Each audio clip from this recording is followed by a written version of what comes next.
안녕하세요. 세계 선교와 종교개혁 연구편에 오신 성도님들 환영하고 축복합니다. 저는 박해일 전도사입니다. 이제 세계 선교와 종교개혁 연구편 2주차가 되었습니다. 우리 성도님들 지난주에 내용 아직 잘 기억하시나요? 지난주 우리가 무엇을 배웠는지 한번 되돌아보는 시간 갖도록 하겠습니다. 지난주 내용입니다. 우리 성도님들 주제 기억하시나요? 영국에 대해서 아시나요? 입니다. 제가 세 가지 큰 제목으로 내용을 정리해서 나눠봤는데요. 하나씩 한 번 더 도와볼게요. 첫 번째, 영국은 연합왕국이다. 네, 전 세계에 몇 없는 왕국이고요. 그리고 또 연합국가죠. 그리고 두 번째, 영국은 기독교 국가이다.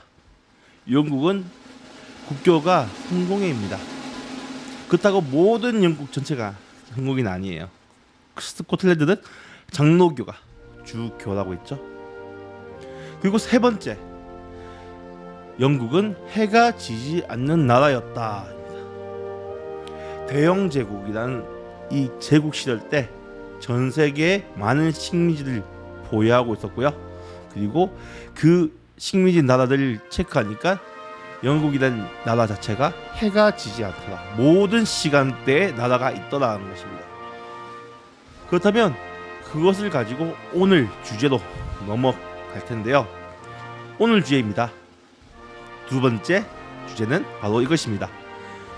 영국의 지금. 영국의 지금, 이러한 주제를 가지고 오늘 볼 건데요.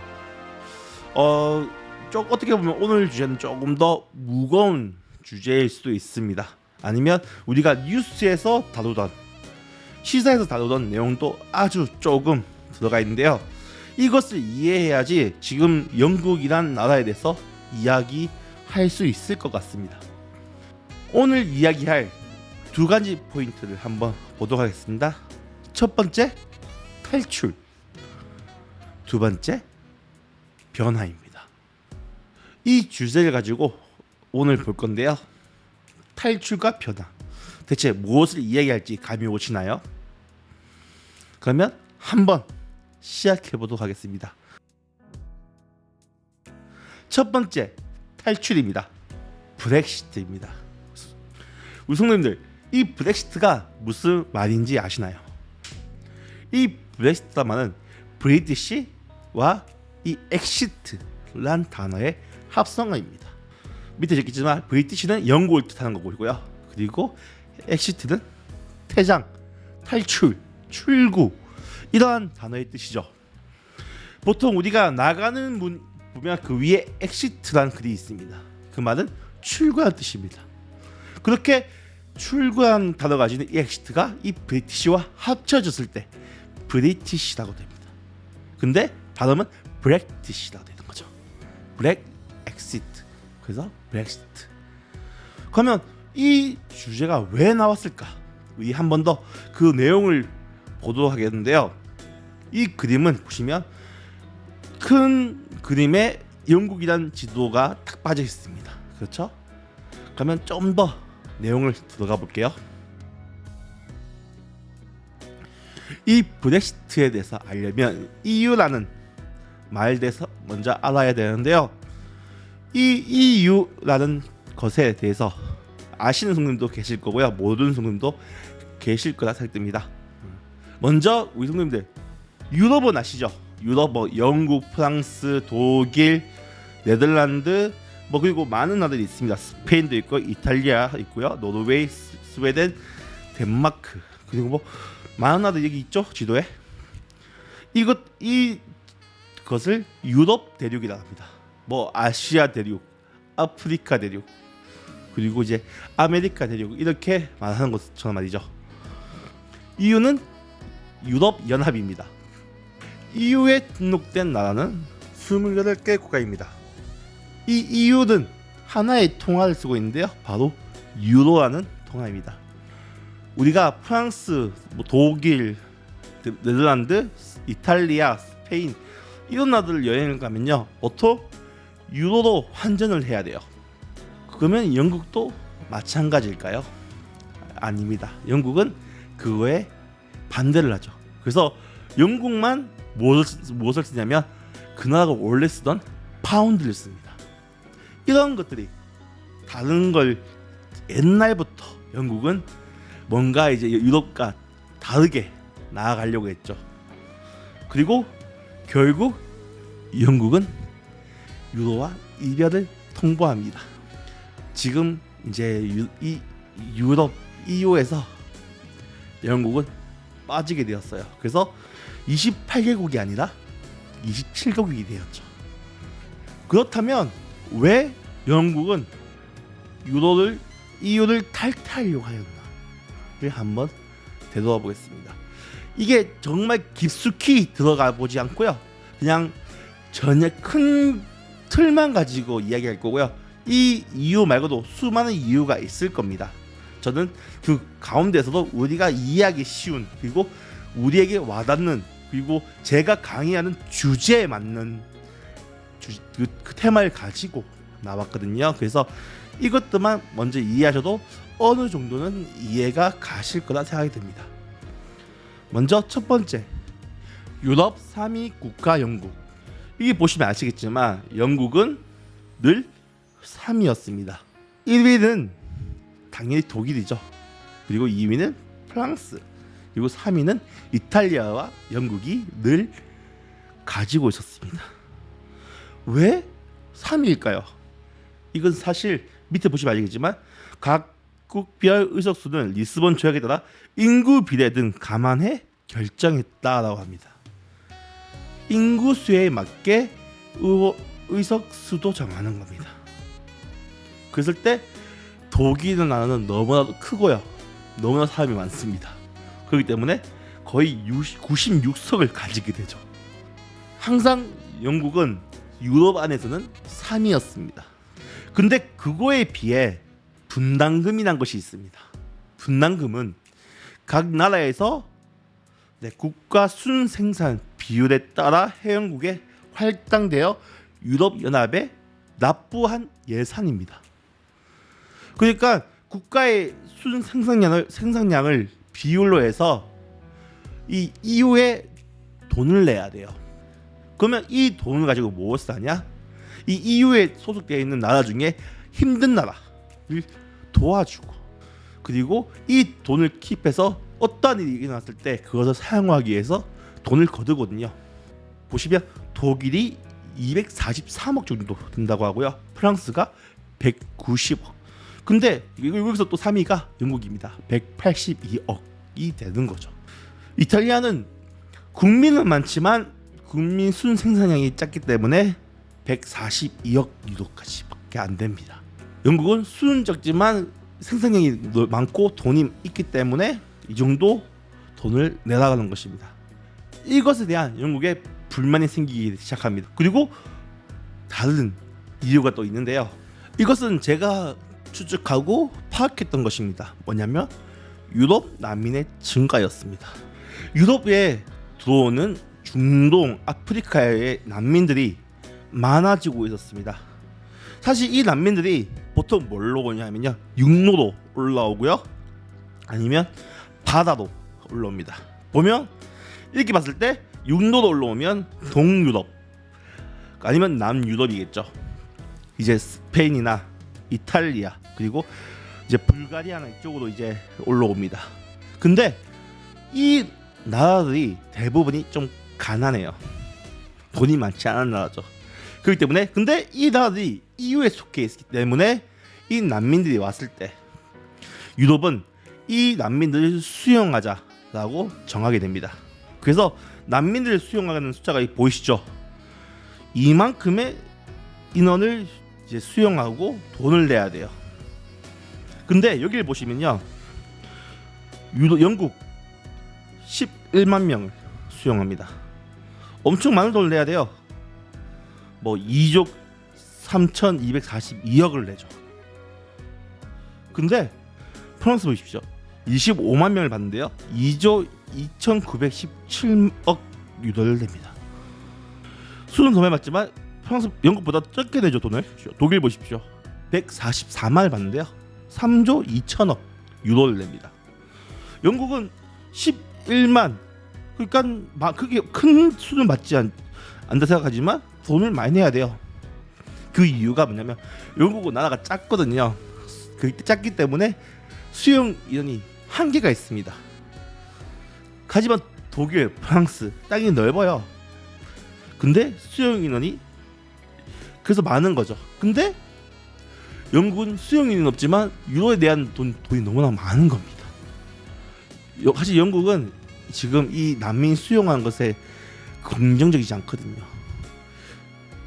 계속해 이제 난민은 이제 남쪽에 이제 특히 육지에 있는 나라들이 받게 되는데 돈은 돈대로 내야 된다는 겁니다. 이것에 대한 불만과 불평이 계속해서 늘어났던 것입니다. 그래서 계속해서 이제 영국 뉴스에 나와요. 불공평하다. EU에 있으면 영국은 항상 불평등의 그 상황에만 놓이게 된다 라는 이야기만 계속해서 나오게 됩니다. 이 흐름이 이제 막 흘러 들어와서 투표를 하게 되는데요. 계속 이제 남아있자는 수가 많았거든요. 근데 딱 이게 정해진 게 언제냐면 작년입니다. 사실 EU를 떠나자는 사람과 EU에 머물러 있자는 사람이 수가 거의 비슷해요. 왜냐하면 잉글랜드 사람들은 다수가 떠나자는 이 목적을 가지고 있고 스코틀랜드, 웨일즈 이쪽에는 머물자는 수가 많거든요. 그렇기 때문에 투표가 해도 계속해서 무산됐는데 이번에 잉글랜드의 백인들이 투표를 엄청 하게 됩니다. 그 이유는 한 가지, 이 난민들과 유럽의 EU 계약된 사람들이 자신의 일자리를 다 뺏고 있다고 광고하거든요. 그것이 목적이었습니다. 결국은 그들이 투표를 떠난다에 몰려있고 결국 51.9% 대 48.1% 단 3.8%입니다. 3.8% 때문에 영국은 브렉시트에 성공하게 됩니다. 이 성공한 브렉시트는 이제 어떻게 되냐면요, 큰 일에 놓이게 됩니다. 이제 모든 이제 다시 EU와 다시 계약을 해야 돼요. 무슨 산업 계약, 무슨 물류 계약, 모든 계약을 다시 해야 되고요. 실제로 2020년 1월 31일 23시 11개월간의 유예 기간을 둔 채로 영국은 예정대로 EU에서 탈퇴하게 됐습니다. 두 번째입니다. 첫 번째 영국의 지금은 브렉시트였습니다. 두 번째는 이것입니다. 종교의 급격한 변화. 영국의 종교가 급격하게 변화되고 있다는 것이 현실입니다. 종교의 급격한 변화. 팔려나가는 교회. 지금 보이시는 이 교회는 사실 영국 교회가 아닙니다. 하지만 영국에도 이런 교회가 많아서 하나 뽑았습니다. 더블린 교회입니다. 겉모습은 누가 봐도 교회죠. 그런데 내부를 보면요, 이렇습니다. 뭐 같다 보십니까? 예, 술집 같다 보이죠? 펍입니다. 이러한 교회가 생각보다 많습니다. 지금 사실 제가 아는 이제 펍이나 레스토랑도 원래는 교회였는데 그렇게 바뀌었거든요. 그리고 계속해서 팔려나가요. 옷가게로 아니면 이제 플레이그라운드, 아이들이 뛰어날 수 있는 이제 공간으로 팔려나가게 됩니다. 왜 이렇게 팔려나갈까요? 가장 큰 이유는 이건 것 같습니다. 영국 내 종교인 수의 변화. 2011년도의 통계입니다. 이때 기독교는 59.5%입니다.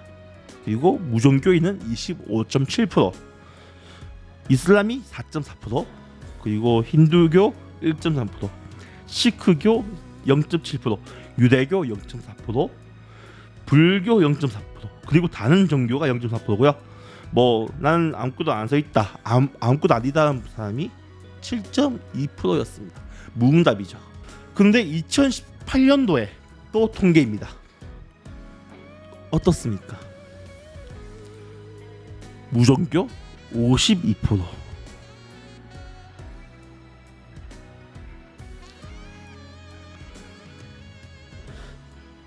크리스찬 38%. 네, 뭐 이 안에서 많은 이제 기독교 분포가 나오는데요. 기독교가 38%입니다. 그리고 무종교인이 52%. 사실 여기에 이제 앞에 2011년도에 표를 보면 무종교와 제일 밑에 이제 응답 없음과 합한다고 생각하시면 됩니다. 왜냐하면 2018년도에는요 이 무종교가 사실 그 응답 없음과 같이 포함이 되어 있거든요. 그리고 또 재밌는 게 밑에 보면요, 넌 크리스천 페이스가 9%, 총 토탈 9%입니다. 뭐 무슬림 6%로 늘어났죠. 뭐 유대교도 0.5%가 되었고요. 영국은 무종교인이 늘어나고 있습니다. 이 안에는 무신론자도 있다는 거죠. 무신론자가 늘어나고 있는 영국의 지금입니다. 제가 설교 시간에 자주 얘기하는 것이 있습니다. 기독교가에서도 자유주의가 들어가서 교회에 오지 않고 혼자 신앙생활을 하고 있는 기독교인도 있다고 했죠. 그 사람들도 이 38% 들어가 있어요. 정확하게 말하면 신앙생활을 제대로 하고 있지 않은 기독교인들도 38% 들어가 있다는 것입니다. 얼마나 짧은 기간에 많은 수가 변했습니까? 크죠? 이건 엄청 큰 변화입니다. 이것뿐만 아니라 영국 내에 있는 국가 정책도 조금 바뀌었습니다. 이것은 사실은 이제 나라에 관련된 이제 그러한 이야기는 아닌데요. 어떠한 뉴스가 보이면요, 영국 선교사 대거 추방 위기라는 뉴스가 있죠. 2015년도 뉴스입니다. 제가 이 뉴스를 본 이유는요, 제가 저때 영국에 있었거든요.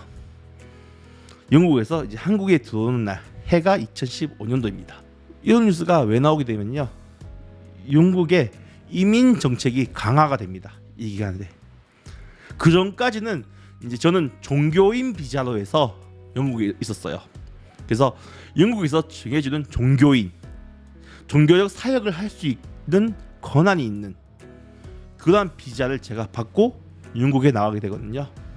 그런데 그 영국에 대한 이 비자, 종교인 비자가 큰 변화가 되게 됩니다. 그 전까지야 제가 이제 얼마만큼 돈을 받고 있고 그것이 어느 정도 커버가 됐어요. 왜?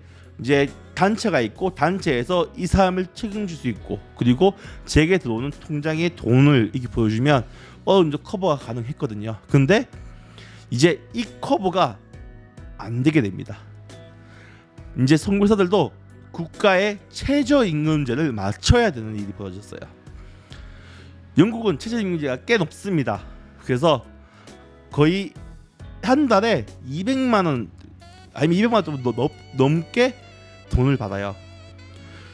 이제 저도 200만 원 넘게 돈을 수입이 있어야 되는데 문제는 선교사잖아요. 선교사는 이거 이제 후원금을 받아야 되는데 저는 후원금이 200만 원 이상을 받지 못했어요. 사실 이 받기가 너무 힘듭니다. 거의 200만 원 무슨 300만 원 정도의 수입이 돼야지 인정을 해주는 이러한 정책이 나온 거예요. 그래서 영국 내에 있는 모든 기독교 단체, 선교단체들 다 조사를 시작하게 되고요. 그 조서를 내라고 합니다. 근데 그 조서에 맞지 않은 사항이 있으면 이 단체의 존폐가 정해지게 되는 거죠. 문제가 있게 됩니다. 결국 저희 단체에서는 그 당시에 있던 모든 한국인 그리고 미국 뭐 많은 나라들의 사람들이 다시 나라로 보내게 됩니다. 저는 사실 저는 원래부터 2015년 5월까지 사역을 하는 거였기 때문에 그렇게 큰 지장은 없었지만 저 다음부터는 영국에 장기 선교로 갈 수 있는 사람이 없어졌습니다. 지금도 못 들어가고 있어요. 아직도 영국에 너무 가고 싶고 선교를 가고 싶은 많은 사람들이 있지만 거의 1년 이상 선교는 못하는 이러한 상황이 됐습니다. 이러한 선교사들이 영국 내에서 많은 사역을 했어요. 복음도 많이 전하고. 하지만 그것이 끊어지게 되었다는 거죠. 실제로 영국에 있는 저희 팀 사람들하고 아직도 소통을 하거든요.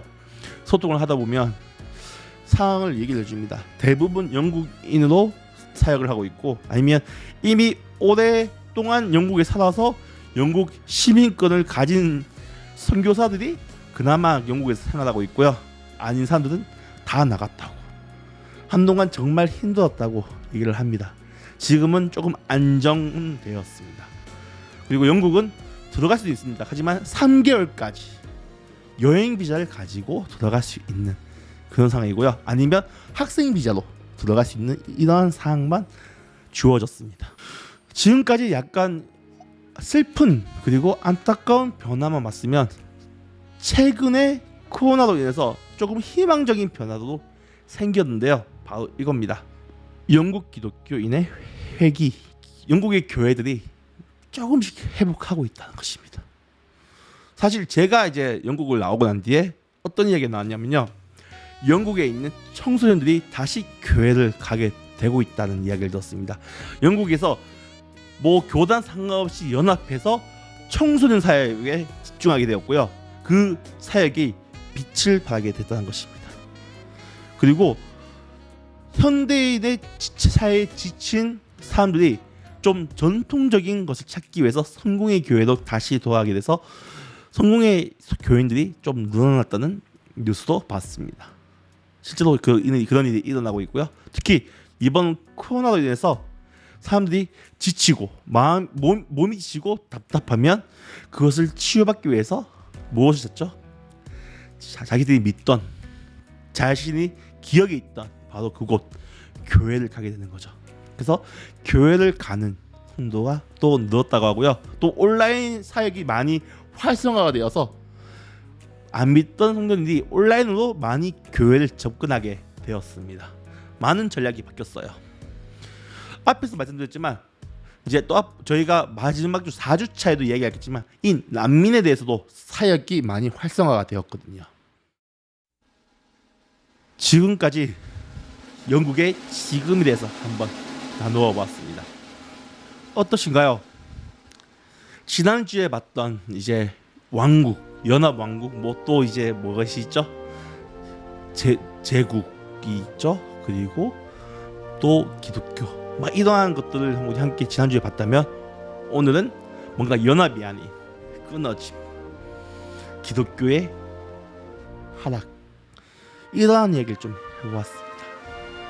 영국은 좀 갈수록 침체가 많이 되었던 나라입니다.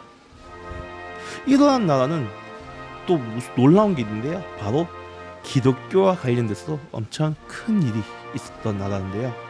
그것을 우리가 다음 주에 다뤄볼 예정입니다. 다음 주 주제는 이것입니다. 영국의 종교개혁. 영국 종교개혁에 대해서 한번 다음 주에 다뤄보도록 하겠습니다. 성도님들 수고하셨습니다. 오늘 강의 어떠셨나요? 저에게 좀 궁금한 것이 있으면 문자 보내라고 제가 알려드렸는데 뭐 한 분도 안 계시긴 하셨습니다. 상관이 없습니다. 많이 이해가 되었고 괜찮았기 때문에 문자를 보내지 않았다고 생각하도록 하겠습니다. 다음 주부터는 이제 좀 더 종교개혁 관련해서 이야기를 할 거고요. 종교개혁도 그렇게 막 크게 하지는 않을 것입니다. 제가 영국 종교개혁을 한번 찾아보면 한 학기 정도의 분량이 나올 것 같아요. 뭐 성공회뿐만 아니라 이제 저 북쪽의 스코틀랜드의 뭐 장로교까지 다루려면 많은 시간이 들여지고 내용도 깊고 어렵고 지루하고 따분하고 그럴 수 있거든요. 그래서 우리가 온라인으로 하고 있기 때문에 특히 생방송도 아니고 녹화 방송이기 때문에 너무 길어지면 지치고 힘들 수 있습니다. 그렇기 때문에 최대한 요약해서 깔끔하게 정리해서 다음 주에 찾아오도록 하겠습니다. 혹시라도 오늘 강의 듣고 궁금하신 성도님이 계시면, 궁금한 것이 생긴 성도님들이 계시면 저에게 문자, 카톡 언제든지 환영입니다. 보내주시면 제가 정성껏 아는 한 안에서 답을 하도록 하겠습니다. 성도님들 수고하셨고요. 한 주도 승리하시기 바랍니다. 감사합니다.